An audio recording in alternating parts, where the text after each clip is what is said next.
जी, नमस्कार, धन्यवाद। आज की हमारे योग शिक्षिका प्रभा जी का अभिनंदन। बहुत अच्छी तरह से आपने योग कराया। शायद बीच में नेटवर्क की कुछ समस्या थी तो आप कुछ कह रही थी और हमारी तरफ से सुन नहीं पा रहे थे। इसको ज़रा-सी ये व्यवस्था बीच-बीच में ऐसे नेटवर्क में जब हम जुड़ते हैं तो बातचीत मिस हो जाती है, कोई चीज़ मिस हो जाती है। तो इसके लिए भी हमें विचार करना है कि हम किस प्रकार से रिस्पॉन्ड कर सकें और जो हमारे शिक्षक हैं उनकी बातों को हम सुन करके उनको आगे जवाब दे सकें, उनका एक रिस्पॉन्ड कर सकें। नहीं तो कई बार ऐसा भी लगता होगा कि कोई और भी योग कर रहा है कि नहीं कर रहा है। तो ऐसा करते हुए हमें कुछ न कुछ बीच में अपने रिस्पॉन्स ज़रूर देने की भी कुछ प्रक्रिया इस मंच में विशेष करके हमारे जो योग सत्र होते हैं, कोई लाइक कर दें, कोई वो कर दें बिना ऑडियो खोले हुए, तो उससे भी एक जो है गति बनी रहती है और एक सब लोग एक दूसरे से कनेक्ट होते रहते हैं। तो मेरे कुछ ये ऑब्जर्वेशन आज के लिए थे। आज के हमारा जो कार्य अब आज गांधी जयंती भी है और गांधी जयंती की आपको शुभकामनाएँ। और इस कार्य को अब हम जब हम ये सोचते हैं कि हम प्रकृति के साथ हमें रहना है, तो प्रकृति के साथ हमें हिंसा नहीं करनी है। इस विषय पर भी हम आज चिंतन कर सकते हैं। एक तो हमें चिंतन यह बताया गया था कि हम अहिंसा पर करें, लेकिन ये अहिंसा किसके लिए है? ये अहिंसा हमारी प्रकृति के विभिन्न जीवों के साथ, उनके साथ हमारा व्यवहार, उसके साथ हम किस प्रकार से काम कर रहे हैं, किस प्रकार से हम ये मैं इसलिए कह रहा हूँ क्योंकि मुझे एक अभी एक डेटा मेरे सामने आया था कि उदाहरण के लिए कि जो हमारी मिट्टी है, उसका एक डेटा है, मैं अभी इसको देखता हूँ। वो डेटा ये था कि हम 1900 2050 यानी 25 साल के उपरांत क्या हो रहा है? 25 साल के उपरांत ये है कि हमारा जो अलग-अलग महाद्वीप हैं, वहाँ पर हमारे मृदा का किस प्रकार से में क्या हो रहा होगा? तो सबसे खराब हालत हमारे अफ्रीका के होने वाली है, जहाँ लगभग 80% जो खेती योग्य ज़मीन है वो प्रभावित होने वाली है। वर्तमान अगर हम इसी प्रकार से चलते रहे और हमने तत्कालीन तरीके से अपना कार्य में सुधार नहीं किया, अपने पद्धतियों में अगर हमने सुधार नहीं किया, तो अफ्रीका का 80% हिस्सा 25 साल के बाद खेती योग्य नहीं रहेगा या उसकी क्षमता घट जाएगी। दूसरे नंबर पर एशिया आता है, उसमें भारत का भी एक प्रमुख भूमिका है। 60% भूमि हमारी अफेक्ट होने वाली है, प्रभावित होने वाली है। और बाकी देश भी जो यूरोप है उसमें 50% बढ़ोतरी होने वाली है अभी वर्तमान स्थिति में। तो वो भी स्थिति है। अमेरिका जैसे देश में भी 40% जो भूमि है उसका उसको प्रभावित होने वाला है। तो कहने का मतलब ये है कि ये जो प्रभावित हो रही है वो खाली मिट्टी नहीं हो रही है, जो कि हम हमें लगता है कि निर्जीव है। उस मिट्टी में रहने वाले जितने भी जीव हैं, विशेष करके जो हमारे सूक्ष्म जीव हैं, वो सारे के सारे प्रभावित हो रहे हैं। तो इसकी वजह से हम भी उसमें प्रभावित होंगे, हम भी उसी मिट्टी में रहते हैं। तो ये हमारे जीवन पर भी ये प्रभाव होने वाला है। और ये जो समय है केवल 25 वर्ष दूर है। 25 वर्ष में अगर हमने अपने जीवन में सुधार नहीं किया, हमारे अपने कार्यों में सुधार नहीं किया, तो उसको भी हम कर लेंगे। अब हम मुझे मैसेज मिल गया है कि आज के हमारे मुख्य वक्ता आ गए हैं, तो जी, आपका स्वागत है और मैं रंजना जी से अनुरोध करना चाहूँगा कि आगे की कक्षा को जारी रखें। धन्यवाद। जी, जी, जी, धन्यवाद सर। बहुत ही उत्तम आपका मार्गदर्शन। और आज के हमारे मुख्य वक्ता जी सदन में उपस्थित है, तो मैं आदरणीय रंजीत सिंह भैया जी से निवेदन करती हूँ कि उनको वो सम्मान के साथ हमारे मंच पर आमंत्रित करें जी। जी, सदन के सभी सदस्यों को नमस्ते, प्रणाम। हमारे बीच आज आचार्य कल्पना जी उपलब्ध हैं, जो राष्ट्र और धर्म के प्रति कर्मयोगी टीम से बहुत ही अच्छा काम कर रहे हैं। राष्ट्र के लिए अच्छा काम ही नहीं कर ही नहीं रहे हैं, इसे लागू करके प्रत्यक्ष रूप में प्रामाणिक तौर पर जागृत करने के लिए तत्पर खड़े हैं। मैं चाहूँगा कल्पना जी को, आचार्य कल्पना जी को, कभी वो उपस्थित हो और अपने मार्गदर्शन दे। धन्यवाद। सभी को नमस्ते। मेरी आवाज आ रही है? जी जी नमस्ते जी। हाँ जो जी जी आ जी रही जी है। नमस्ते दीदी। नमस्ते जी, नमस्ते। आज आप सभी को मैं नमन समर्पित करती हूँ और अपनी बात आगे करती हूँ। सबसे पहले मैं वेद मंत्र के साथ में अपनी बात शुरू करूंगी। ओम स्वस्ति पन्थामनुचरेम सूर्या चन्द्रमसा विव पुनर्ददताघ्नता जानता संगमे मही। ओम। आज के इस कार्यक्रम के सम्माननीय संचालक महोदय और जितने भी यहाँ पर जुड़े हुए हैं, कुछ ना कुछ अच्छा सुनना चाहते हैं और हमारी जितनी भी इंद्रियां हैं, सुबह से लेकर के अब तक योग के माध्यम से, ध्यान के माध्यम से शांत हो चुकी हैं और हम लोग दिन की ऊर्जा के लिए सक्रिय हो गए हैं। मैं अपनी बात आरंभ करूं, मैं उससे पहले संचालिका महोदया से पूछना चाहती हूँ कि मेरे पास समय कितना है?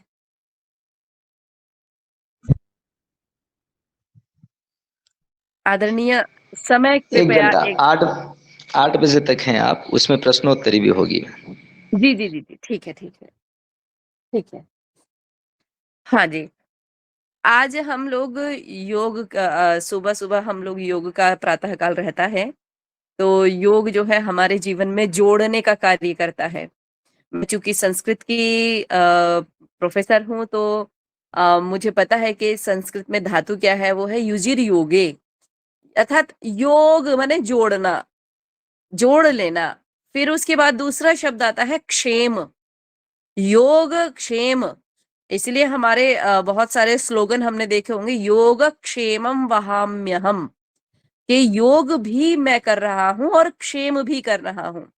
योग होता है हमने जोड़ लिया, और क्षेम होता है उसकी रक्षा करना, उसको व्यवस्थित रखना। तो जो हम अभी सुन रहे थे कि हमारे यहाँ पर खेती योग्य जो भूमि है वो निरंतर हमारे हाथ से जा रही है, तो हमने बहुत कुछ जोड़ा तो है, लेकिन क्षेम नहीं हो रहा। उसके आगे जो हमने करना है वो पूर्ति नहीं हो पा रही है। हम बहुत सारी चीजों को आरंभ कर रहे हैं। क्या कर रहे हैं हम लोग? नई नई फैक्ट्रियां लगा रहे हैं, औद्योगिकरण कर रहे हैं। अब उस औद्योगिकीकरण में कितना बड़ा नुकसान हो रहा है हमारी सामान्य धरती को, जो कि खेती योग्य भूमि थी, अब वो एक्वायर हो गई है किसी दूसरे काम के लिए। और उससे हमने क्या किया है, उससे आगे का ध्यान नहीं रखा है कि पैसा तो आ जाएगा, कल पुर्जे तो बन जाएंगे, लेकिन आगे क्या होगा। बहुत सारी ऐसी फैक्ट्रियां हैं जिनमें कि उनके द्वारा निकला हुआ अपशिष्ट पदार्थ, चाहे वह लिक्विड फॉर्म में निकल रहा है, चाहे वह सॉलिड फॉर्म में निकल रहा है, वो सारा निकला हुआ पदार्थ पूरी पृथ्वी पर कहीं कहीं छोड़ दिया गया है। उसको रिसाइकल नहीं किया, उसको शुद्ध नहीं किया। और बहुत सारी तो केमिकल वगैरह बनाने की ऐसी फैक्ट्रियां हैं कि उन्होंने उस पानी को, जो पानी उनको रिसाइकल करके देना था, उस पानी को धरती के अंदर निकाल दिया है। सोचिए कितनी बड़ी विडंबना है कि एक तरफ तो हम कह रहे हैं कि हम औद्योगिकीकरण की तरफ बढ़ रहे हैं जिससे संसार का भला होगा, और ऊपर से हम सारा वो कचरा जो कि हमें उसको ठीक व्यवस्थित करना था, समाप्त करना था, उस कचरे को हमने बिल्कुल धरती माता के अंदर उदर में उतार करके, और जो भी नीचे से पानी आएगा, वो पानी कैसा आएगा, वो जल हम कैसा पिएंगे, वो किस तरह से हमारे शरीर को अशुद्ध ही नहीं बीमारियां कर रहा है। आप देखिए कि कितनी जगह का पानी अब हम अंडरग्राउंड वाटर पी ही नहीं सकते। पहले हमारे रिसोर्सेज हमारे अंडरग्राउंड बहुत सारे थे, लेकिन अब जो अंडरग्राउंड वाटर निकल भी रहा है, उसमें भी बता रहे हैं कि आर्सेनिक की मात्रा इतनी ज्यादा हो गई है कि या तो कैंसर होगा, तुरंत दांत खराब होंगे ही होंगे, बहुत सारी चीजें हमारी खराब हो जाएंगी। तो हम लोग सबसे पहले तो जोड़ने का काम करें, और उस जोड़ने के बाद हम क्षेम का काम करें। इस जो खेती योग्य भूमि भी इस समय पर चल रही है, जो अभी एक्वायर भी नहीं हुई है, जैसा कि अभी हम सुन रहे थे कि हमारी भूमि इतना ज्यादा पेस्टिसाइड खा चुकी है कि हर समय पर हम लोग चाह रहे हैं कि ज्यादा से ज्यादा फसल लेकर के, और उसमें अधिक से अधिक खाद डाल डाल करके उसको समाप्त कर रहे हैं। निरंतर हमारी भूमि, खेती योग्य भूमि भी जो बची हुई है, वो भी निरंतर समाप्त हो रही है। हमें थोड़ा-सा धैर्य ना रख करके, थोड़ा-सा योजनाएँ दूसरी तरह की ना हो करके, वो ऐसी हो गई हैं कि उस खेती योग्य भूमि को समाप्त ही कर रही हैं। और अधिक की लालसा में, और अधिक की लालसा में, और ऊपर से कुछ नीतियाँ इस प्रकार से काम करने लग जाती हैं। तो हमें आज के दिन ये सोचना होगा कि हम लोग अपने जीवन में, अपने आंतरिक जीवन के लिए तो योग करें ही, लेकिन हमारे बाह्य जीवन, ऐसा कहा जाता है कि यथा पिंडे तथा ब्रह्मांडे, जैसा हमारे इस पिंड अर्थात शरीर में चल रहा होता है, वैसा ही पूरे ब्रह्मांड में क्रियाएं चल रही होती हैं। जब हमारा शरीर आज रोगों से ग्रस्त पड़ा हुआ है, तो हमारा समाज, हमारा ये ब्रह्मांड, ये भी रोगों से ग्रस्त पड़ा हुआ है। कितना कचरा, कितना कूड़ा हमारे चारों तरफ बिखरा हुआ है। बहुत सारे बच्चे हैं, मैं कॉलेज में पढ़ाती हूँ, तो बहुत सारे बच्चे मेरे से पूछते हैं कि हमारे यहाँ पर कितनी गंदी अवस्था थी समाज की, कि सफाई करवाते थे, ये करवाते थे। मैं बहुत सारी बातें उनको समझाती हूँ, उसमें मैं एक बात ये समझाती हूँ कि देखो, आज हम लोग 35 वर्ष की आयु में हैं, और जब हम 10 वर्ष की आयु तक भी थे, तो हमारे घरों में कूड़ा नाम की कोई चीज़ नहीं थी। जो गाँव में रहते थे, उनके घरों में कूड़ा नाम की चीज़ नहीं थी। क्यों? क्योंकि घर कच्चे थे, और अगर ईंट के घर भी थे, तो उनमें नीचे फर्श में प्लास्टर या फिर वो नहीं था, टाइल नहीं लगी हुई थी। वो नीचे गोबर की ही लिपाई होती थी। अब जो भी वेस्ट निकलता है, क्या वेस्ट निकलेगा? भाई जो भी झाड़ू हमने लगाई, वो उससे मिट्टी निकली, मिट्टी मिट्टी में चली गई। बचा हमारी रसोई का वेस्ट, रसोई का सारा जितना भी निकलता था, वो सब कुछ जाता था हमारा, जहाँ खाद होता था, गोबर डलता था उसके अंदर, और वो वहां गल करके फिर खेतों में चला जाता था। और मतलब इतनी कोई ऐसी विशेष गंदगी नहीं थी, क्योंकि उस समय पर प्लास्टिक का प्रयोग कम था, ना के बराबर था। जो भी बाहर से कुछ सामान लेने जाते थे, तो अपना एक कपड़े का थैला साथ में लेकर के जाते थे। उसमें ही सारी सब्जियां, उसमें ही सब कुछ आया करता था। लेकिन धीरे धीरे समय परिवर्तन हुआ, चीजों को आसान बनाने के चक्कर में, कि हम बहुत आसान बना रहे हैं, उससे और ज्यादा कठिन जीवन हो गया। तो आसान क्या बनाया हमने? हमने थैला ले जाना छोड़ा, कि हम जहाँ जाते हैं वहीं पर हमें पन्नी मिल जाती है, प्लास्टिक मिल जाती है। तो वहां से हम लोग अपना सामान लेकर के आए, और वो प्लास्टिक आकर के कहीं पर भी एब्जॉर्ब नहीं हुई। वो कहीं किसी कूड़े में, मतलब कहीं पर भी, ना तो वो खेत में जा पाई, ना हम उसको जला पाए। वो कहीं नहीं गई, वो सीधे सीधे हमारे ऊपर एक भार बन करके, एक बोझ बन करके पड़ी हुई है कि अब इसका क्या करें। सामान्य जन उसका कुछ नहीं कर सकते हैं, जो करेगी सरकार करेगी। फिर उस कूड़े के उठाने के लिए जगह जगह पर लोग लगाए गए, कूड़े की व्यवस्था की गई। तो इस तरह से हम लोग, मतलब जिस समाज में जी रहे हैं, उस समाज में पहले हम कूड़ा फेंकते हैं, उसके बाद हम उसकी सफाई की योजनाएं बनाते हैं। बहुत ऐसे काम हो रहे हैं जिसको कि पहले ही प्रथम अवस्था में ही उसको ठीक करना चाहिए था। आज हम लोग 2 अक्टूबर में स्वच्छता दिवस मनाया जाता है। स्वच्छता दिवस इसलिए मनाया जा रहा है कि भाई चारों तरफ गंदगी हो गई है, उसको हम खुद से साफ करें। आज ये सोचिए कि एक व्यक्ति अपने घर में रह रहा है, वो अपने घर में झाड़ू लगा करके बाहर गली में कूड़ा डाल दे रहा है। ऐसी मानसिकता हमारी कैसे हो गई?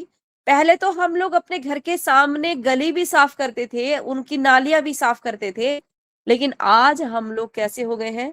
अपने घर का कूड़ा निकाल करके बाहर गली में फेंक करके और सोचते हैं कि यहाँ गली में जो झाड़ू लगाने वाला है वो लगाएगा। सुबह झाड़ू लग चुकी है, माना कि पूरा शहर 6 बजे साफ हो जाए, लेकिन 8 बजे 9 बजे फिर से पूरा शहर गंदा, फिर से पूरा घर के आगे कूड़ा ही कूड़ा दिखाई देता है।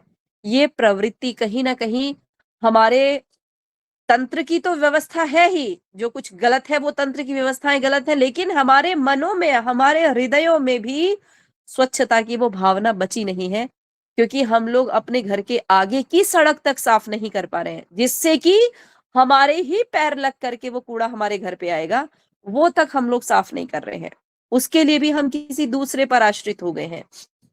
तो आज जो है स्वच्छता दिवस है, स्वच्छता अभियान आज चारों तरफ चलेगा, बहुत सारे लोग झाड़ू लेकर के निकलेंगे।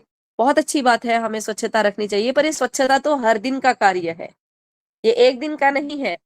हमारे यहाँ पर यम नियमों में कहा जाता है कि शौच, संतोष, तप, स्वाध्याय, ईश्वर प्रणिधानानि क्रिया योगा, अर्थात शौच, शुचिता रखना, शुद्धता रखना।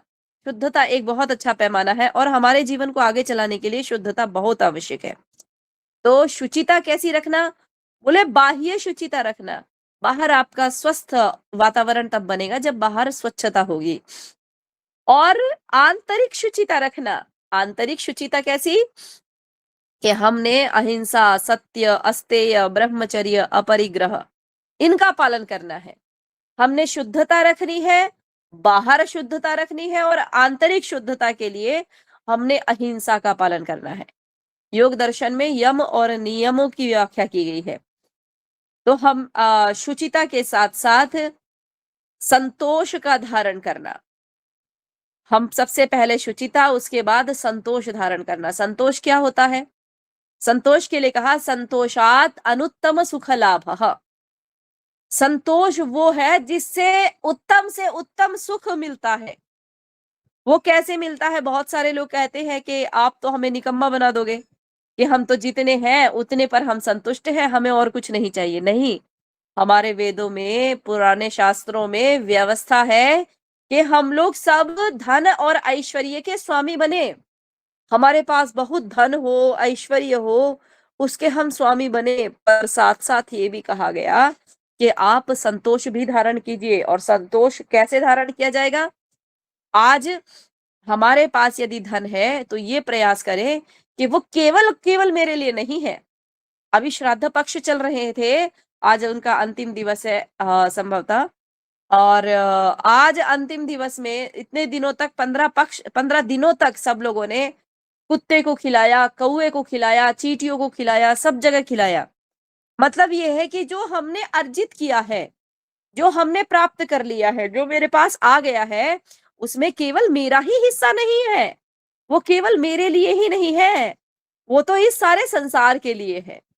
और सारे संसार में सभी चाहते हैं, वो बड़े से बड़े प्राणी से लेकर के छोटे से छोटे प्राणी तक, हर किसी का हिस्सा हमारे घर से निकलना चाहिए।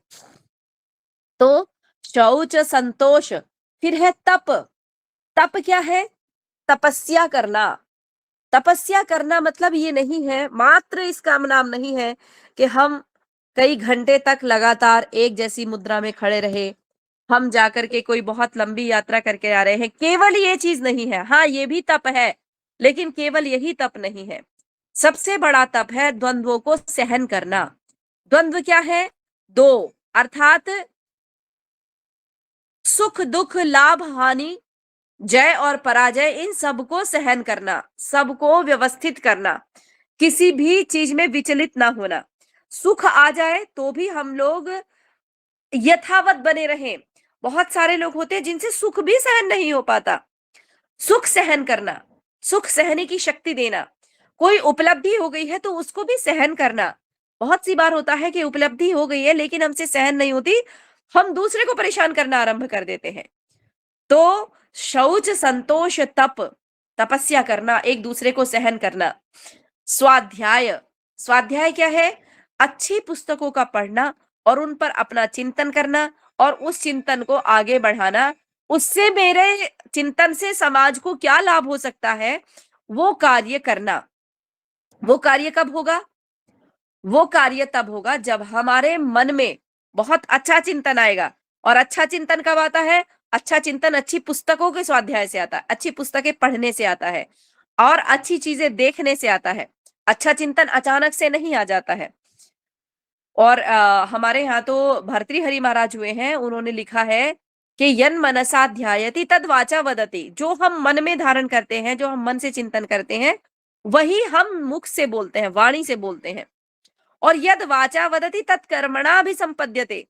जो कुछ भी हम सोचते हैं, जो कुछ भी हम बोलते हैं, वही हम लोग अपने कर्मों से करते हैं। तो हम लोग हमेशा शुभ चिंतन रखें और वो स्वाध्याय करते रहे। तो शौच, संतोष, तप, स्वाध्याय और ईश्वर प्रणिधान। ईश्वर प्रणिधान क्या होता है?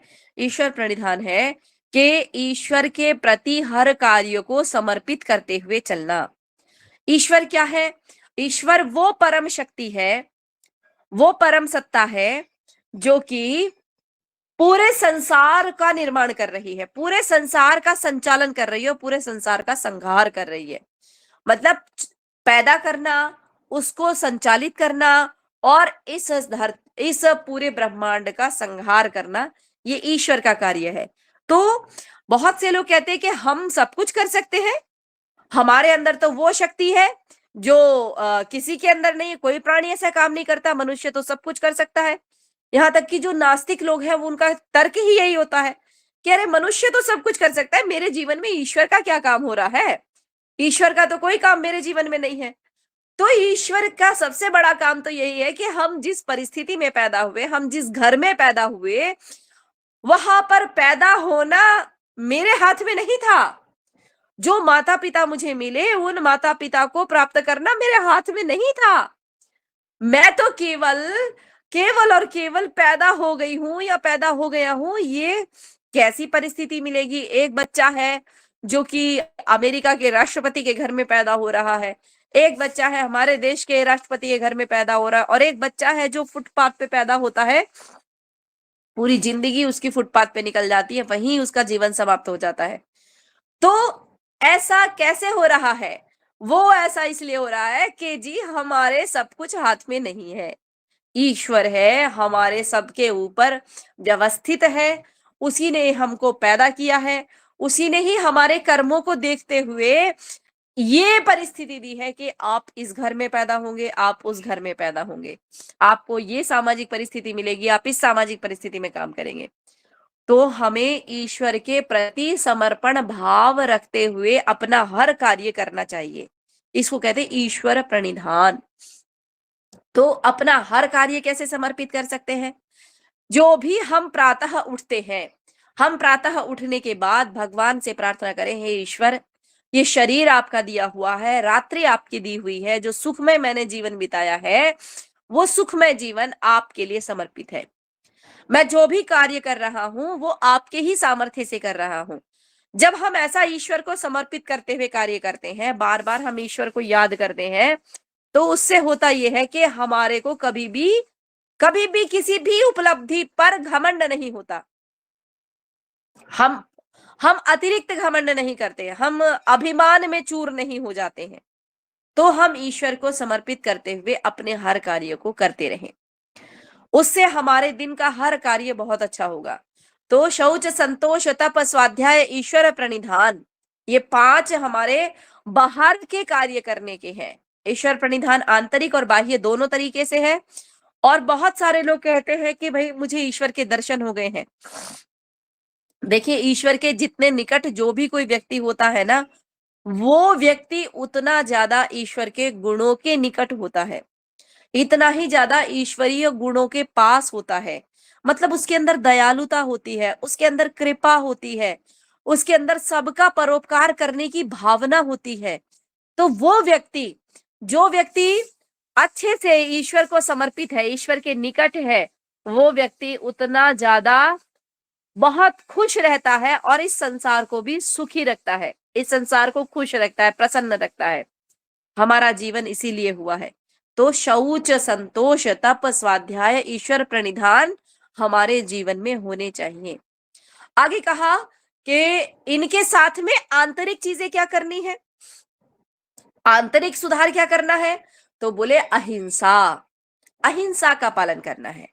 अब अहिंसा का पालन किस लिए करना है? योग दर्शन में अहिंसा के विषय में आता है कि अहिंसा सर्वथा सर्वदा सर्व प्राणिनाम वैरत्यागः।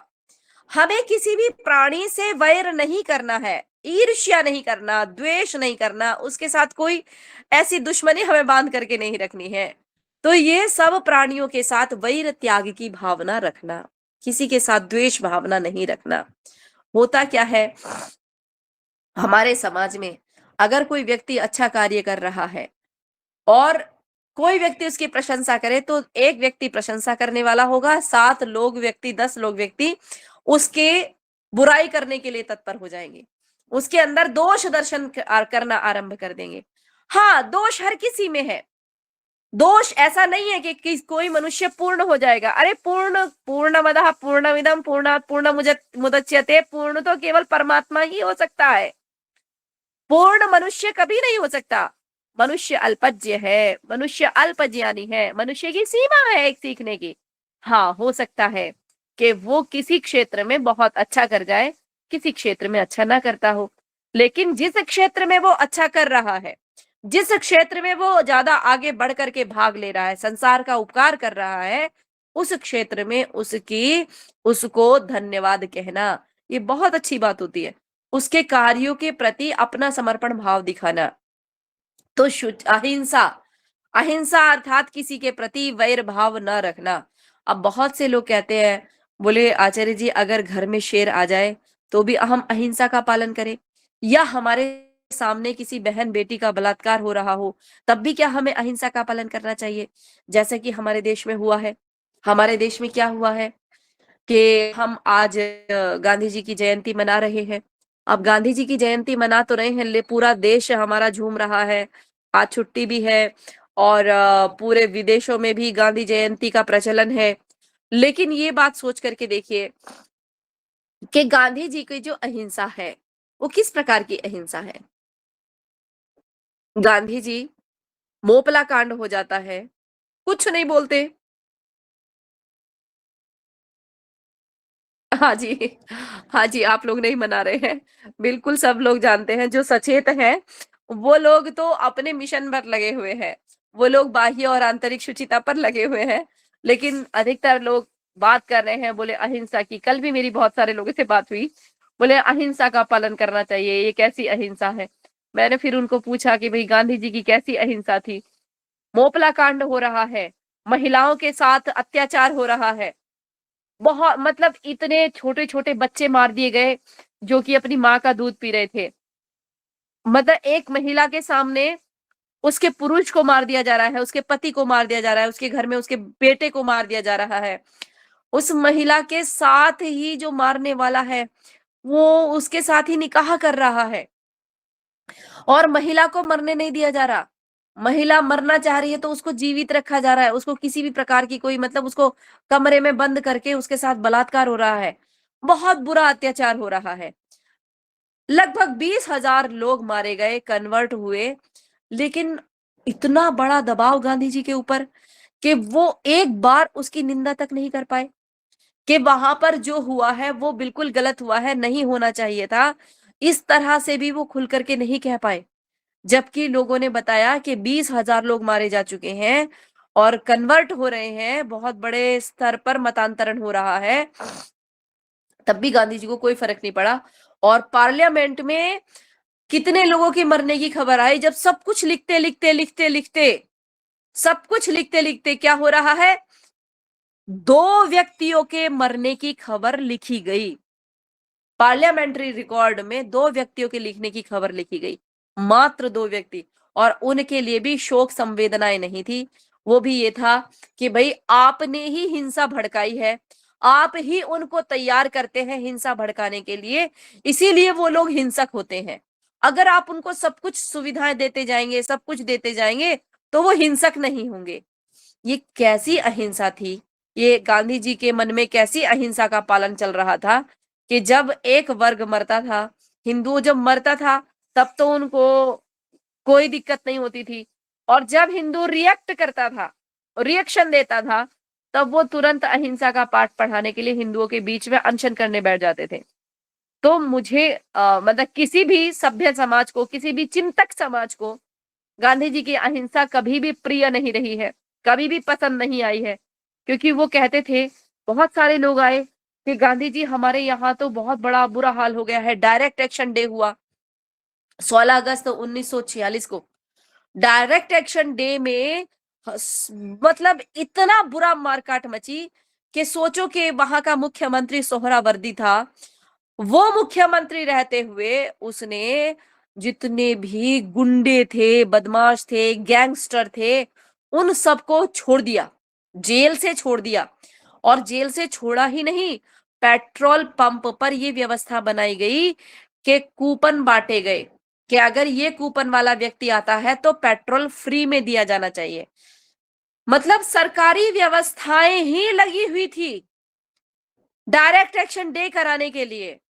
कोई सुनवाई नहीं थी, कोई सुनने वाला नहीं था। जहां देखो वहां हत्याएं, बलात्कार, और इतना बड़ा हुजूम, मतलब इतना बड़ा जन सैलाब, वो राक्षसों का समूह एक एक घर में घुस करके एक एक माँ बहन के साथ में कितने लोग बलात्कार कर रहे थे, कितनी बच्चियों का अपहरण कर रहे थे। मतलब उसकी तो कोई सीमा ही नहीं है, कोई अंत ही नहीं है जो उस भयावह स्थिति को वर्णन कर सके। हमने इजराइल के युद्ध में देखा, हमने बांग्लादेश के युद्ध में देखा कि किस तरह से महिलाओं के ऊपर अत्याचार हो रहा था। उससे भी ज्यादा बुरा अत्याचार हम लोगों ने मोपला में झेला, डायरेक्ट एक्शन डे में झेला, हमने पाकिस्तान विभाजन में झेला, हमने फिर 71 में झेला, हमने फिर 1990 में झेला। अब भी हम लोग लगातार झेल रहे हैं। बंगाल की घटनाएं लगातार आ रही हैं, मणिपुर में अत्याचार हो ही रहा है, हम लगातार देख रहे हैं। तो ये कैसी हिंसा और कैसी अहिंसा? आज बहुत देश में व्यापक चर्चाएं होंगी, टीवी डिबेट होंगी, बहुत तरीके से चर्चाएं होंगी। तो एक व्यापक माहौल बनाया गया कि गांधी जी ने कहा था कि अगर आपके गाल पर कोई एक थप्पड़ मार दे तो आप दूसरा गाल भी आगे कर दीजिए। अरे मेरी बेटी का बलात्कार कोई कर रहा है तो मैं क्या उसको दूसरी बेटी सौंप दूं? उसकी डिमांड चल रही है कि मेरी महिला के साथ वो अत्याचार करेगा, तो क्या मैं उसको अत्याचार को देखती रहूं? क्या मैं उसके साथ में और कंप्रोमाइज करके उसको अतिथि की तरह से सेवा करूं कि ये मेरे घर पे आया था, ये मेरी बहन बेटी के साथ बलात्कार कर रहा था, ये मेरे घर में चोरी कर रहा था, ये मेरे घर को जला रहा था, तो उसके साथ में क्या व्यवहार किया जाए? पर गांधी जी ने कहा कि हिंदुओं को रिएक्ट नहीं करना चाहिए। जब डायरेक्ट एक्शन डे हुआ और हमारी बहनें बहुत बुरी तरह से त्रस्त हो गई, पूरी सड़क पर लाशें ही लाशें बिछी हुई थी, बहुत बुरा हाल था। उस समय पर एक गोपाल पाठा नाम का व्यक्ति था, जो कि उस समय पर, पाठा कहते हैं वो काटने वाले को, तो वो मतलब मांस का ही व्यापार करता था, सुअर का मांस वगैरह वो बेचता था, वाल्मीकि समाज से था। तो उसने एक सेना बनाई अपनी, उसने तुरंत रिएक्शन देना जब शुरू किया, बराबर के मारने शुरू किए, तभी पता चला, हाहाकार मच गया कि अरे ये तो वापस रिएक्शन आ रहा है। तुरंत गांधी जी पहुंचे और वहां जाकर के कलकत्ता में अनशन पर बैठ गए। और अनशन पर ही नहीं बैठे, सबको वापस करने के लिए मांग करने लगे। जहां कलकत्ता में हिंदुओं को मार करके भगाया था, बंगाल से वहां पर मुसलमानों को भाग करके भगाना शुरू कर दिया लोगों ने।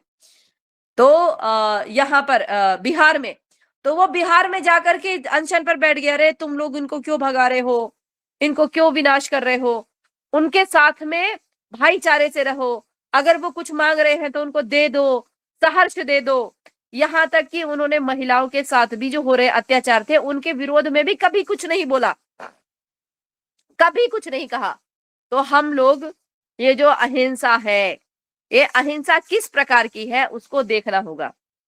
अहिंसा का मतलब सिर्फ यही है कि किसी प्राणी के साथ हम द्वेष भाव ना करें। आज द्वेष भाव की तो बात इतनी बढ़ गई है कि मैं अभी एक वीडियो देख रही थी, उसके अंदर सरकार कहेंगे क्यों सरकार भाई साहब कुछ कहना चाहते हैं विनोद जी? ओम बहन जी ओम।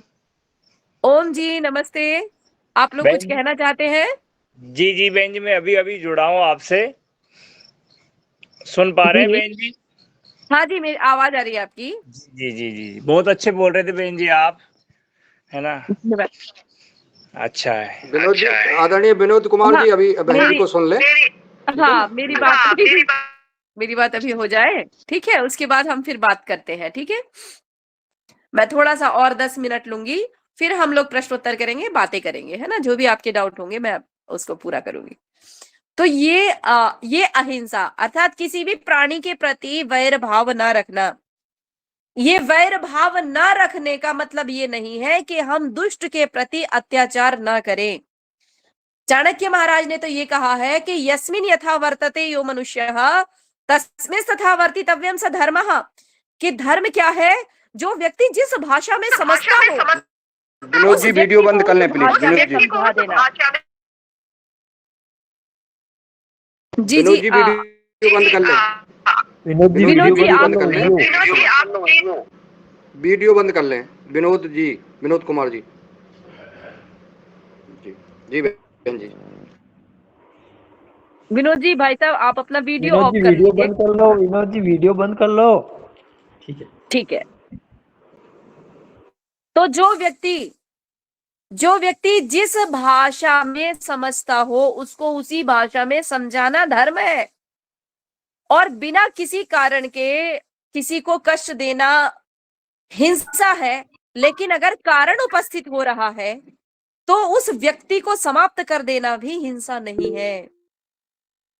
हाँ जी, आप कुछ कह रहे हैं? अनुष्का जी आप कुछ कह रहे हैं?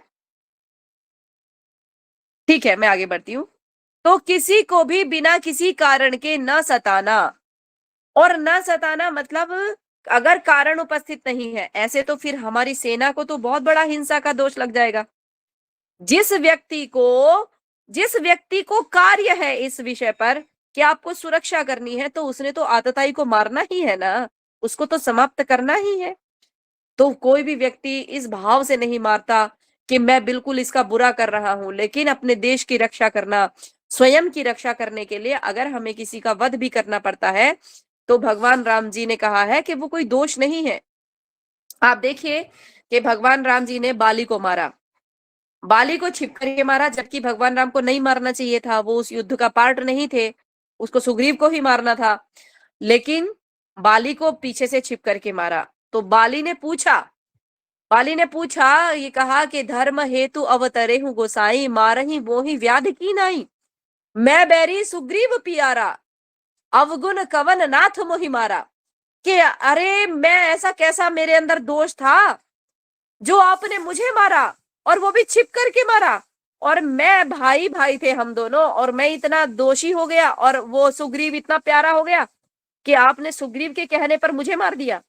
तो बहुत सुंदर उसमें दिया हुआ है, रामचरितमानस में बहुत सुंदर एक चौपाई आती है, उसमें कहा है कि अनुज वधू भगिनी सुत नारी, सुन शठ ये कन्या समचारी, इन्हीं कुदृष्टि विलोक ही सोही, ताही वधे कछु पाप न होई। बोले अनुज वधू अपने भाई, छोटे भाई की पत्नी, भगिनी अपनी बहन, सुत नारी अपने बेटे की बहू, और सुन शठ ये कन्या समचारी, और जो भी कोई किसी भी कन्या के साथ दुराचार करता है वो इन्हीं कुदृष्टि विलोक तो ही, जो इनको कुदृष्टि से देखता है उन सब को क्या करना चाहिए? बोले ताही वधे कछु पाप न होई, उनके वध करने में कोई पाप नहीं होता है, तो उसका वध कर देना चाहिए। जो हमारे साथ दुराचार कर रहा है, हमारे साथ अत्याचार कर रहा है, हमारी बहन बेटियों के साथ बलात्कार कर रहा है।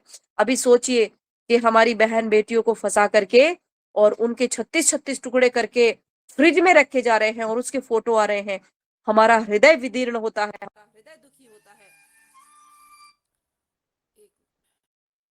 हमारा हृदय दुखी हो रहा है कि हम लोग करे तो करे क्या, पूरे समाज का जो वातावरण है, जिस तरह का योग हम लोग कर रहे हैं, वो समाज में योग करना कैसे करना है हमें? हमारी एक एक बहन, एक एक बेटी, हमारी एक एक भाई, एक एक बंधु, हर कोई, हमारा घर, हमारी जमीनें, हर कोई टारगेट पर रखा हुआ है। तो उसमें हम लोग क्या करें? वो समाज का योग कैसे करें?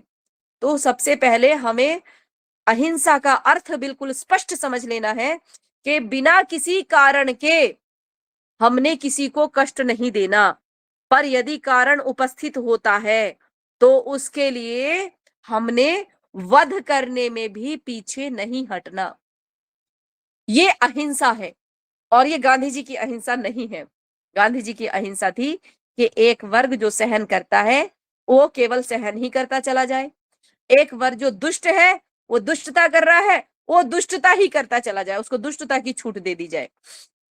अभी कितने दुष्ट लोग हो गए हैं कि अगर कष्ट देना है तो भाई गाय को भी मार सकते हैं। एक बेचारी गाय के ऊपर उन्होंने उसके गाय के पेट में खंजर घोंप करके और उसको छोड़ रखा है। वो बेचारी खून निकल रहा है, तड़प रही है, लेकिन किसी को दया नहीं आ रही। कितनी ऐसी गाय बेचारी जिनके मतलब उनका कोई दोष नहीं है, दोष केवल इतना है कि उसको एक वर्ग पूजता है, एक वर्ग उसको अपनी माँ मानता है, उसका दोष केवल इतना है। तो उस बेचारी गाय को, बेजुबान गाय को, उसको कहीं पर भी काट करके उसका गला फेंक देते हैं, उसका मुंह फेंक देते हैं, उसका मांस फेंक देते हैं। जब भी कभी हिंदुओं को कभी दो मतलब दुख पहुंचाना हो तो उनकी बेटियों के साथ बलात्कार हो रहा है, उनकी गाय के साथ अत्याचार हो रहा है। तो हम लोग अपने समाज को भी देखें, जो आज हम लोग बैठ करके यहाँ चिंतन कर रहे हैं। बहुत अच्छा आप लोगों ने प्लेटफॉर्म बनाया हुआ है। इस प्लेटफॉर्म के माध्यम से आप लोग अगर समय समय पर हम लोग चिंतन करते रहें।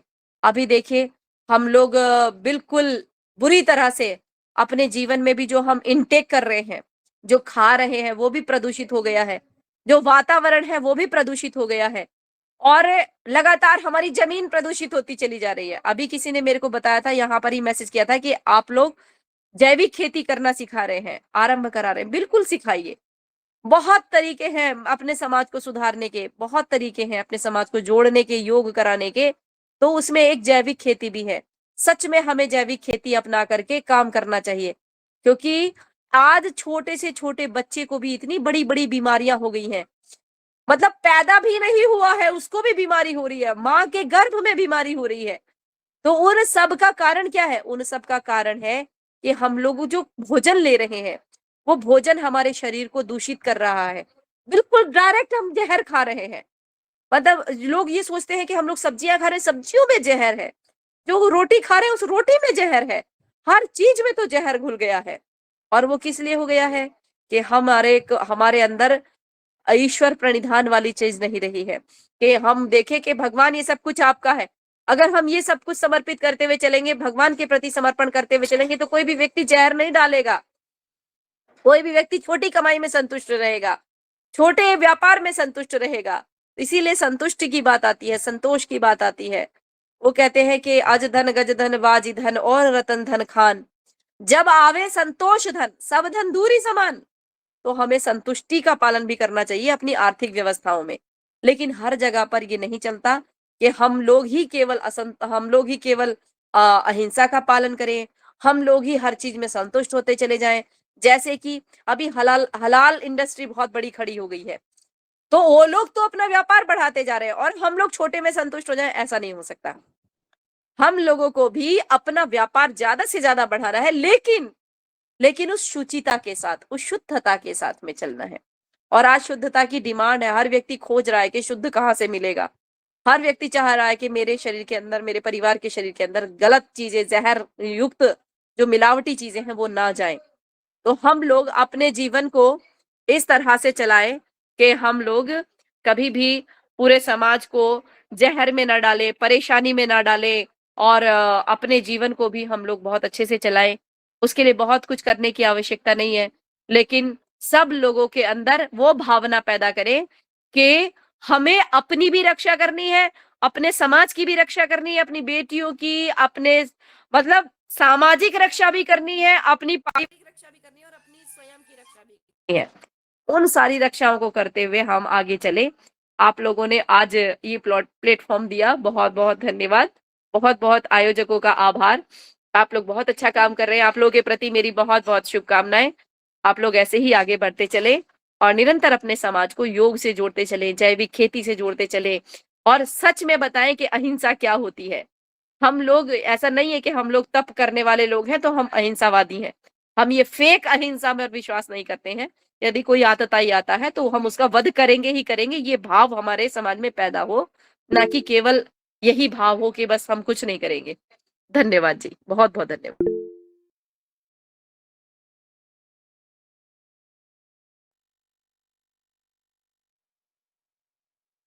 हाँ जी, आप लोग अपने प्रश्न पूछ सकते हैं यदि आपके मन में कोई प्रश्न है। जी, आदरणीय गौ विज्ञान से हमारे योगाचार्य जी का सवाल है। आप आपका आमंत्रित हैं आदरणीय रंजीत सिंह जी। ओम नमस्ते आचार्य जी।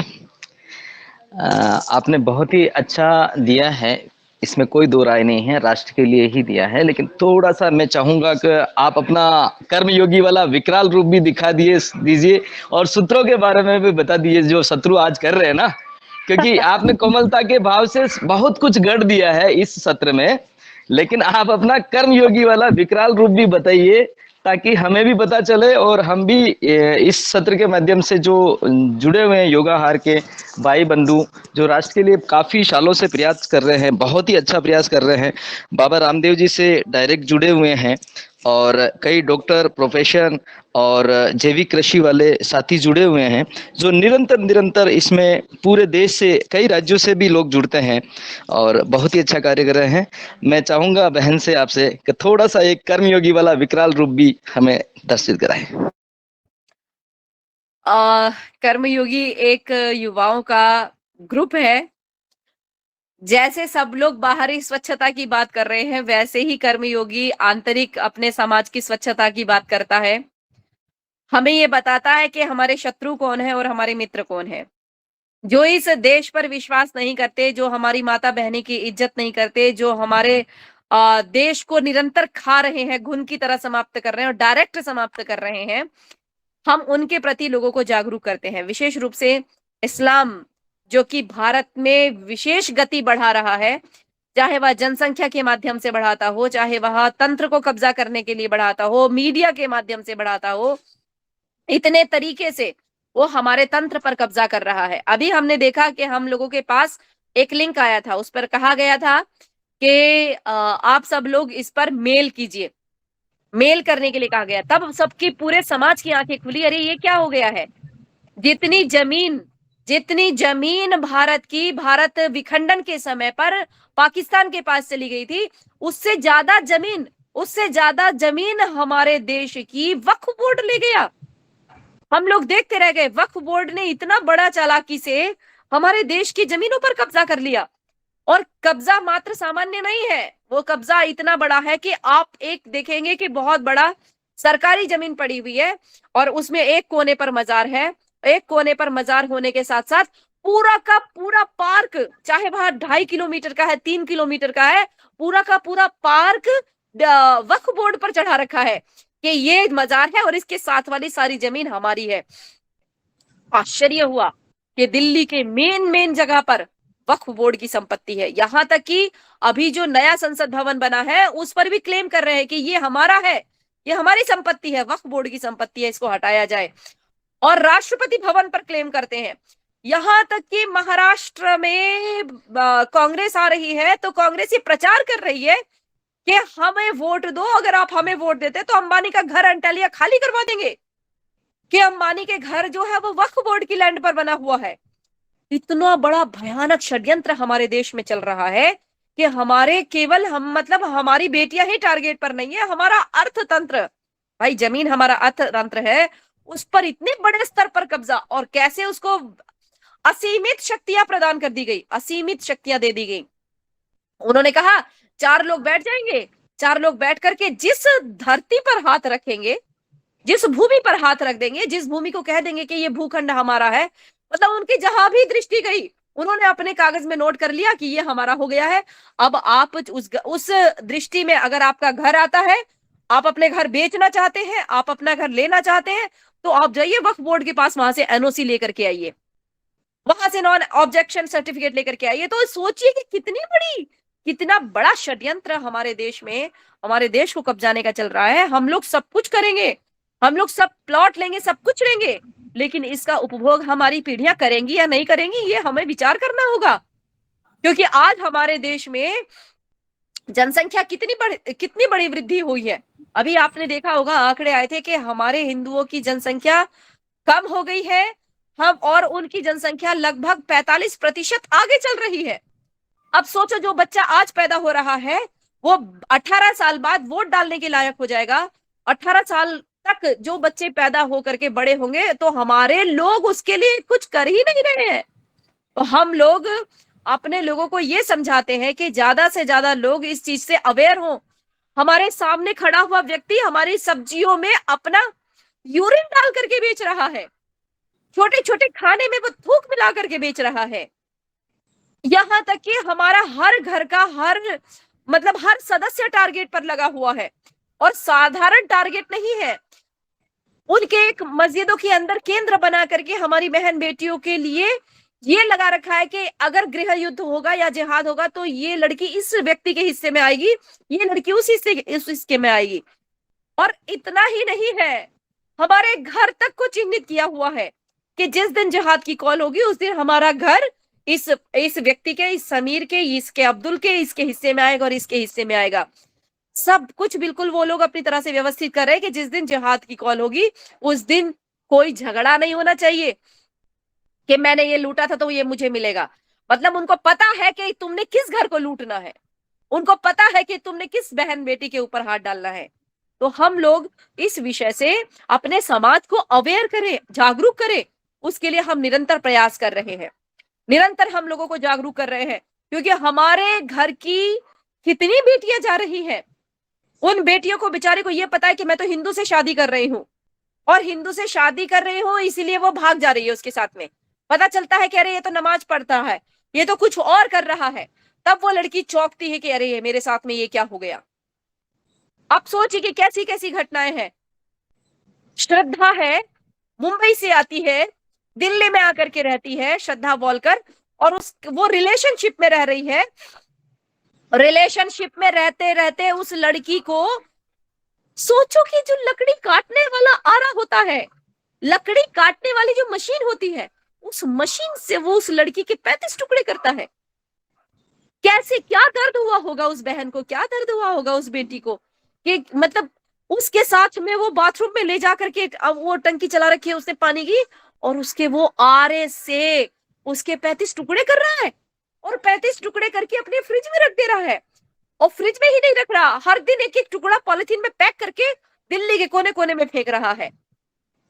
और इतना ही नहीं है कि वो एक लड़की के साथ कर रहा है, जब वो लड़की की लाश फ्रिज में रखी हुई थी उस समय पर भी एक लड़की हर दिन उसके रूम पर जाया करती थी, उनके फिजिकल रिलेशनशिप थे। और वो लड़की इतनी, मतलब वो लड़की सोच करके हैरान थी कि वो साइकोलॉजिस्ट थी, वो लड़की साइकोलॉजिस्ट थी जो लड़की उसके साथ में रिलेशनशिप में, फिजिकल रिलेशनशिप में रह रही थी उस श्रद्धा के मरने के बाद। तो इतना सब कुछ होना है, कितनी जा रही है हमारी बहन बेटियां। एक आंकड़ा निकाला है कि 1% ही कांड थाने तक पहुंचते हैं। वो 1% कांड भी कितने बड़े हैं कि वो 1% बहन भी 20,000 बहनें एक साल में जा रही हैं हमारे समाज की। और एक बहन का जाना, आप समझते हैं क्या है? एक बहन का जाने का मतलब ये है कि एक कोख का चला जाना। अब सोचो, एक कोख जो कि भगवान राम, भगवान श्री कृष्ण, भारत माता की जय बोलने वाले बच्चे पैदा करती, अब वो वहां जाकर के, पहली बात तो यहाँ रहती तो 2 बच्चे पैदा करती, वहां जाकर के वो अनगिनत बच्चे पैदा करेगी, और वो क्या बोलेंगे? वो क्या भारत माता की जय बोलेंगे? वो क्या भगवान श्री कृष्ण, भगवान राम को मानने वाले जय बोलेंगे? नहीं, वो लोग अरब को झुकने वाले बच्चे पैदा होंगे। वो लोग किस तरह से बच्चे पैदा करेंगे, और पहली बात तो बच्चे पैदा कर पाएगी या नहीं ये भी सोचना है। एक बच्ची जब जाती है उसके साथ में कुछ घटनाएं होती हैं। पहली बात तो ये है कि वो उस बच्ची का मत परिवर्तन कराया जाता है। मत परिवर्तन कराने के बाद वो लड़की अगर मान जाती है तो ठीक है, वो घर परिवार में सबके साथ रहेगी। अगर नहीं मानती है तो उसके टुकड़े टुकड़े कर करके फेंक दो। अगर वो सोचो कि कोई श्रद्धा जिसने 35 टुकड़े किए, एक महालक्ष्मी की भी घटना आई है अभी इधर बेंगलोर से घटना आई कि वो लड़की उसने काट करके पीस करके और उसके मतलब बहुत बुरी तरह से काट करके उसको फ्रिज में रखा हुआ था। उसकी फोटो भी फ्रिज में रखे हुए मांस की फोटो भी पूरे देश ने देखी है। तो लड़की के साथ में कुछ काम होंगे, या तो लड़की मान जाए कि हाँ मैं मत परिवर्तन करके जैसा तुम कहोगे वैसा चलने के लिए तैयार हूं। उसके साथ में क्या होगा, उसके साथ में लड़के का बाप बलात्कार करेगा, लड़के का भाई बलात्कार करेगा, लड़के के दोस्त बलात्कार करेंगे। यहां तक कि एक ने तो ट्विटर पर वायरल किया हुआ था कि दोस्तों आप लोगों के लिए मैं बहुत बड़ा तोहफा लेकर के आया हूं और मैं चाहता हूं उस तोहफे के साथ में आपकी पार्टी दूं। और आप समझ ही गए होंगे मैं आपसे क्या कहना चाह रहा हूं। तोहफा बहुत बड़ा है और मैं चाहता हूं कि सबको एक दिन ना बुलाऊं, 10-10 लोग एक दिन में पार्टी लेने के लिए आइएगा। मतलब उसके बाद वो नीचे लिखता है कि समझ तो आप गए होंगे, समझ तो सारा संसार जाता है। लेकिन क्या होता है, हम देख करके घटना को इग्नोर कर रहे हैं। इग्नोर करना मतलब हम उसका सपोर्ट कर रहे हैं। मौन रहना समर्थन का लक्षण है। अगर हम मौन है तो हम समर्थन दे रहे हैं।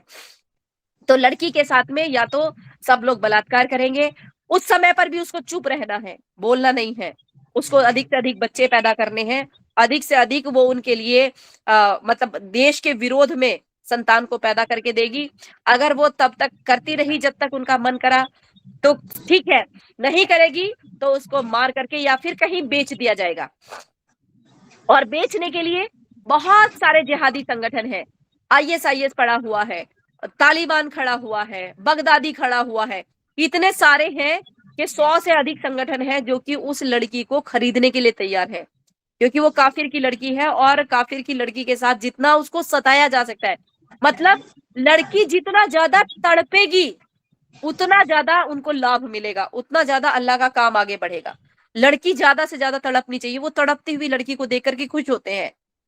वो लड़की जितनी ज्यादा मतलब वो जितनी चीख मारेगी उतना ज्यादा उनके यहाँ पर अल्लाह की प्रसन्नता बढ़ती चली जाएगी। तो हमारी बहन बेटियों के साथ में अब कौन पूछ रहा है जिसके 35 टुकड़े हो गए, किसी ने पूछा कि इसके ऑर्गन्स उसने बेचे हैं या नहीं बेचे? सोचो, एक बेटी है, हम लोग अच्छा खिलाते हैं, अच्छा पिलाते हैं, अच्छे संस्कार देते हैं, उस लड़की के ऑर्गन भी बहुत अच्छे हैं, उसने मारा काटा, अगर ब्लैक में भी वो उसके ऑर्गन्स बेचता है तब भी वो 1-1.5 करोड़ रुपया ले लेगा। और उसने जो उसको मारा है, कूटा है, जो भी कुछ किया है, उससे वो अपना वकील खड़ा कर लेगा। बड़े से बड़े वकील उनके साथ में खड़े हुए हैं। मतलब कन्हैया लाल को मारने वाला, सोचो कितनी बड़ी हालत है कि एक दर्जी जिसके की सीसीटीवी फुटेज नहीं थी, शायद उन्होंने खुद ही वीडियो बनाया था, उन्होंने खुद वीडियो बनाया, उसको मारने काटने का वीडियो बनाया, सारा एविडेंस है, सब कुछ है। उसका छोटा बच्चा है, वो वहां पर कोर्ट में लड़ रहा है। और सोचो कि जो मारने वाले थे, काटने वाले थे, वो उन लोगों को बेल हो गई, उन लोगों को बेल हो गई और वो बाहर घूम रहे हैं। अब बाहर आके उनका हृदय परिवर्तन हो गया। तो यही बात लड़की के साथ होती है। किसी लड़की को मार देते हैं, काट देते हैं, जो पैसा उससे आया था वो चाहे ऑर्गन बेच के आया हो, चाहे और लड़कियां भी उन्होंने फंसा रखी होती हैं, तो उन लोगों ने वो पैसा वकील को दिया, थाने में दिया, सब मैनेज किया और छूट करके बाहर आ गए। बाहर आकर के फिर वही काम पर लग गए, दोबारा वही काम। हृदय परिवर्तन तो होता नहीं है। तो सोचो कि हम लोग इतनी घटनाएं हो रही हैं, उनको अगर इग्नोर करके बैठे हुए हैं तो हम मनुष्य नहीं है जी, हम पशु हैं। पशु का काम है केवल देखने का, वो केवल देख ही सकता है, उसके पास शक्ति नहीं है कुछ और करने की। मनुष्य है, मनुष्य परिस्थितियां देख सकता है, परिस्थितियां बदल सकता है। तो मैं आपको बता रही थी कि लड़की के साथ में कुछ बात होती है, या तो वो बच्चे पैदा करे या वो उनके लिए एक सेक्स स्लेव की तरह रहे कि जो भी उनका मेहमान भी आए, जो भी आए, उसके साथ में बलात्कार करता चला जाए, और नहीं तो उसको वैश्यावृत्ति में फेंक देंगे, और भी नहीं तो उसको कहीं जिहादी कैंप में बेच देंगे, और भी नहीं तो काट करके उसके ऑर्गन्स बेच देंगे, पता ही नहीं चलता। तो ऐसी 20,000 कोख हमारे समाज से एक बार में जा रही है, एक साल में जा रही है। वो 20,000 कोख वो है, वो 1% आंकड़ा है जो कि थाने तक पहुंच रहा है। बाकी 99% आंकड़ा हमारे पास पहुंच ही नहीं रहा है। थाने तक शिकायत जाती ही नहीं है। लोग कह देते कि मेरे लिए तो भाई मर गई, मैंने पैदा की थी, बड़ी की थी, पढ़ाई थी, लेकिन अगर ऐसा करती है तो मेरे लिए तो मर गई। तो हम लोग यदि स्वाभिमानी हैं, यदि हम लोग कुछ करना चाहते हैं, और हम लोग करेंगे, क्यों? क्योंकि भारत की सबसे प्राचीन सभ्यता में हम जीवित हैं अभी भी। प्राचीन सभ्यताएं सारी दम तोड़ चुकी हैं। माया, इंका सभ्यता, इंजेक्ट सभ्यता, बहुत सारी सभ्यताएं थी जो हमारे समय के साथ में प्रचलित हुई थी। आज तक हम लोग जीवित हैं, सबसे पुरानी सभ्यता के लोग जीवित हैं। तो हमारे वो संस्कार है कि हम लोग अधर्मियों का नाश करने के लिए तुरंत खड़े हो जाते हैं। हमारे संस्कारों में है, हमने समय समय पर किया है। सोचो कि लगभग 350 ईसा पूर्व सिकंदर भारत आया था और वो यहाँ पर लूटपाट मचा रहा था, लोगों को मार रहा था, भारत पर कब्जा करना चाहता था। उस समय से लेकर के आज तक हम लोग लगातार लड़ते चले आ रहे हैं। अभी हमारा देश ना इस्लामिक हुआ है, ना हम ईसाई हुए हैं, ना हम लोग अभी पूरी तरह से कहीं और गए। हम आज भी सनातनी हैं, हम आज भी जीवित हैं। तो हम लोग मिल करके इस तरह से अभियान चलाते हैं, हमारे समाज को जागरूक करते हैं, हमारे समाज के अंदर चेतना फूंकते हैं। हमारा समाज कई बार ढीला हो जाता है, ढीला नहीं पड़ना है। मैं एक महिला हूं, मेरे पास बच्चे भी है, परिवार भी है, जॉब भी है, सब कुछ करते हुए तब भी काम कर रहे हैं। तो करना है। हम ही लोग हैं जो शिवाजी की संतानें हैं, हम ही लोग हैं जो महाराणा प्रताप की संतानें हैं, हम ही लोग हैं जो लक्ष्मीबाई की संतानें हैं। हमारे ही अंदर मैना कुमारी है। अभी हमारे नव दुर्गे आने हैं, हम लोग 9 देवियों को पूजेंगे। हर देवी के हाथ में शस्त्र है, क्यों नहीं हम लोग अपने तरीके का शस्त्र बनाते हैं, अपने तरीके से संचालन करना सीखते हैं। हम लोग हर प्रकार की ट्रेनिंग ले। तो यही कर्मयोगी का एक उद्देश्य है। आपने मुझे बुलाया और इस विषय पर सुनने की इच्छा प्रकट की, ये मेरे लिए बहुत अच्छा था। नहीं तो अधिकतर मेरे सामने बहुत सारे लोग होते हैं जो मुझे बता देते हैं, बहन जी थोड़ा अध्यात्म पर ही बोलना है, बहन जी थोड़ा सा हल्का ही रखिएगा। अभी मुझे कल भी एक ने बताया, बोला बहन जी आपका एक मैम थी, वो बोली अरे तुम तो बहुत एग्रेसिव हो। मैं उनको बोली नहीं, मैंने कहा, मैंने उनको तुरंत प्रणाम किया, मैंने कहा आप मुझे रास्ता बताते जाइएगा, मैं आपके रास्ते पे चलती जाऊंगी। तो बहुत सारे लोग हैं जो मुझे तरह तरह के सजेशन देते हैं। तो मैं आप सबको प्रणाम करती हूँ, और आगे भी आप लोग इसी प्रकार जुड़े हैं। और कर्म योगी का जो कार्यक्रम है, एक बार आप लोग अटेंड करके देखिए, ऑनलाइन अटेंड करके देखिए, किसी भी तरीके से आप लोग जुड़ करके देखिए, आप लोग को बहुत अच्छा लगेगा, मोटिवेशन मिलेगा कि हाँ हम कुछ कर सकते हैं। और ये ध्यान रख लीजिए कि आज का समय सबसे अच्छा है काम करने का।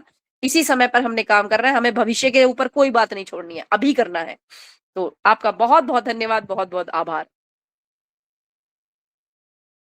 बहुत बहुत साधुवाद आदरणीय आचार्य बहन जी, आपने जो आज हम सबको योगाहार कार्यक्रम में अपना मार्गदर्शन दिया है। बहुत कम समय में आपको ऐसा हमारे डॉक्टर साहब बता रहे थे कि सूचना मिली और आप तुरंत जो है इस योगाहार कार्यक्रम में अपना मार्गदर्शन देने तैयार हुई। आपके पुरुषार्थ को हम कोट कोट नमन और वंदन और प्रणाम करते हैं। समय हमारा कम है, लगता है सभी लोग आपसे संवाद करना चाहते हैं, कई लोग आपका नंबर भी मांग रहे हैं। और मैं चाहूँगा कि ये योगाहार परिवार में, योगाहार कार्यक्रम में आपका मार्गदर्शन मिलता रहे तो हम लोगों को ऊर्जा मिलती रहेगी। जो लोग निरस पड़ जाते हैं, मनोबल घट जाते हैं, वो आपको देख करके, आप जॉब भी करती हैं, बच्चे वाले हैं, परिवार है, सब कुछ है, इसके बाद भी आपका जज्बा और जोश जो आप दिखा रही हैं, ऐसा हम सबको प्रेरणा मिलना चाहिए और लेना चाहिए। आपका नंबर से स्क्रीन पर जो है शेयर कर दिया गया है, आप लोग लिख सकते हैं और आदरणीय हमारी आचार्य बहन जी से जो है संवाद कर सकते हैं, इनसे शिक्षा ले सकते हैं। हमारे कुछ हैंड रीच हैं, आदरणीय प्रीता साकरे बहन जी जो ग्राम चंदना, जिला बालाघाट, मध्य प्रदेश से हैं। वो बहन ऊर्जावान हैं और लगातार राष्ट्र सेवा में लगी हुई हैं। मैं आमंत्रित करता हूँ आप अपना संवाद आचार्य जी से करने का कष्ट करें। ओम और योगाहार परिवार को बहुत बहुत कोटि कोटि प्रणाम, सादर वंदन करती हूँ। और मुझे बड़ी प्रसन्नता हुई कि आज समाज में जिस बहनों की आवश्यकता है, ऐसी बहन के दर्शन हुए और ओजस्वी और तेजस्वी प्रखर राष्ट्रवादी विचारों से ओतप्रोत बहन ने जो विचार रखी है आदरणीय दीदी ने, ये इनके लिए मैं कहती हूँ दीदी के लिए शब्द नहीं है। और सचमुच में हमारे भारत सनातन संस्कृति और बहनों को जागरूक करने के लिए कि हमें कैसे होना चाहिए, क्या चीज की आवश्यकता है, राष्ट्र के लिए क्या समझ की आवश्यकता है, किन विचारों की आवश्यकता है।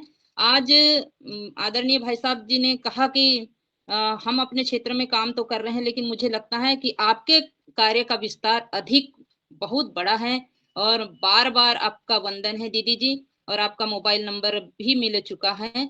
हम आपसे संवाद करते रहेंगे। आपके जो कर्मयोगी टीम है, उसके साथ हम जुड़ कर के निश्चित रूप से अपनी-अपनी जगहों पर, अपने-अपने क्षेत्र में हम निश्चित रूप से आपके साथ कदम से कदम मिलाकर काम करेंगे और अपने समाज को जागरूक करेंगे और इन अधर्मियों के बारे में और अपने देश के साथ में क्या-क्या षड्यंत्र हुए, इससे हम अवगत कराएँगे। आज हम सबकी आवश्यकता है।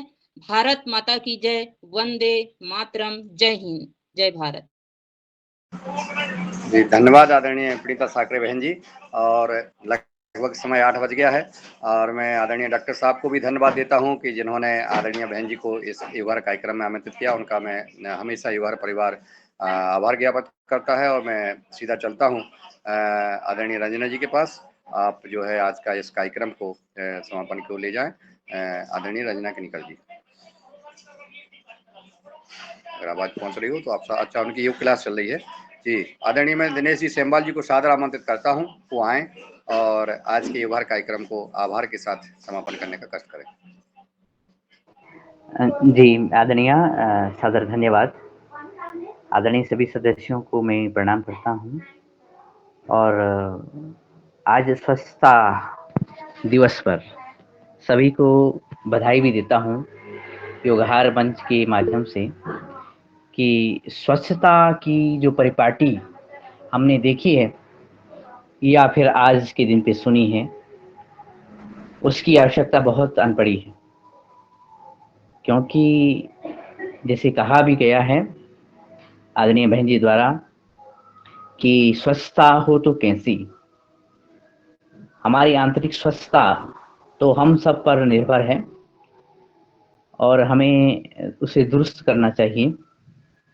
लेकिन घर से निकलने वाला जो कूड़े की बात की गई है और अंत में जो कूड़ा विविधता के रूप में और एक विकराल रूप ले रहा है, उसको ठिकाने लगाना बहुत जरूरी है, क्योंकि अधिकतर समाज तो अपने स्वार्थपूर्ण कर्म कांडों को संपन्न कर रहा है और वो कर्मकांड यही है कि हाँ अपना काम किया, निभाया और चल पड़े।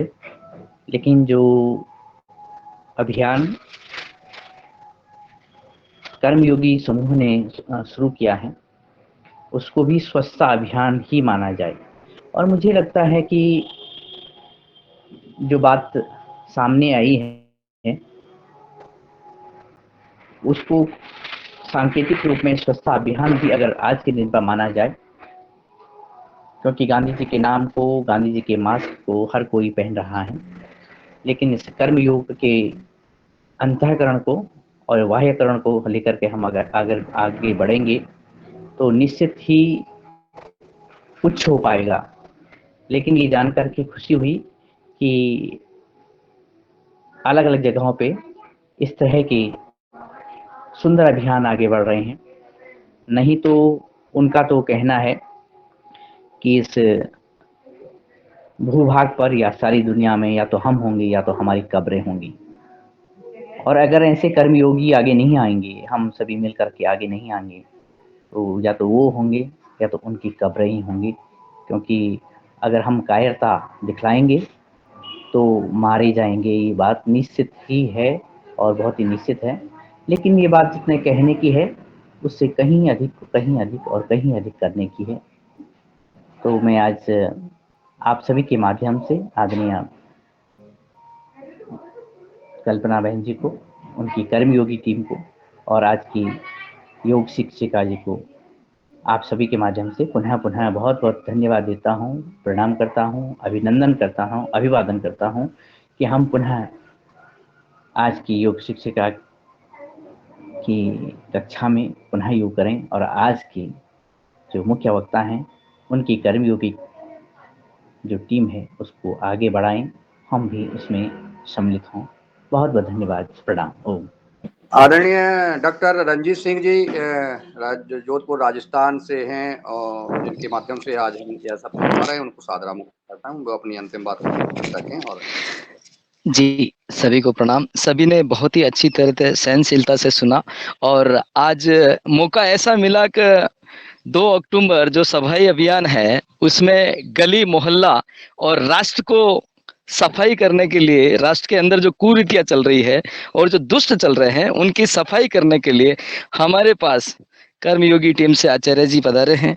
बहुत-बहुत धन्यवाद, बहुत-बहुत साधुवाद। और कर्मयोगी टीम के माध्यम से हम शत्रु के उस हर लक्षण को पहचान सकते हैं और राष्ट्र में हो रही गतिविधियों के बारे में हर एक की जानकारी ले सकते हैं और जानकारी ही नहीं,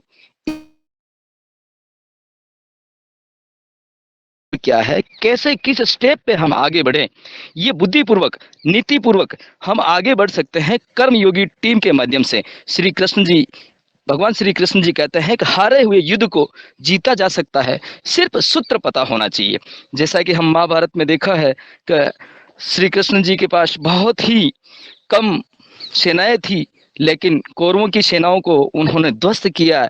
आज हमारे पास अभी तक वो समय नहीं है, लेकिन अभी वो समय है कि श्री कृष्ण जी जैसा युद्ध रणनीति बनानी है, तो कर्मयोगी टीम के साथ में हमें हर एक व्यक्ति को, हर एक बच्चे को, हर एक नारी को, हर एक महिला को योद्धा बनना पड़ेगा। उस तरह समाज को आगे ले जाना पड़ेगा। साधुवाद, बहुत-बहुत धन्यवाद कर्मयोगी टीम को और आज के इस सदन को आपने इन्हें मौका दिया। बहुत-बहुत धन्यवाद जी, धन्यवाद। मेरी बात को मैं विराम देता हूँ। बहुत बहुत धन्यवाद, बहुत बहुत शायदवाद। आज के युवा कार्यक्रम को यहीं विराम देते हैं। कल 5:30 बजे मिलते हैं अपने नए युग शिक्षक के साथ और सभी साथियों के साथ। कल पुनः जुड़ें और रोज जुड़ें और अन्य साथियों को जोड़ें जो हमारे आदरणीय नए सदस्य आज जुड़े हैं। उनको मैं प्रणाम करता हूं, जैसे सुमन अग्रवाल बहन जी दिख रही हैं और विभिन्न साथी हमारे भाई बहन, उनको कोट कोट प्रणाम, नमन, बंदन। अन्य भाई बहनों को भी जोड़ने का प्रयास करें। ओम।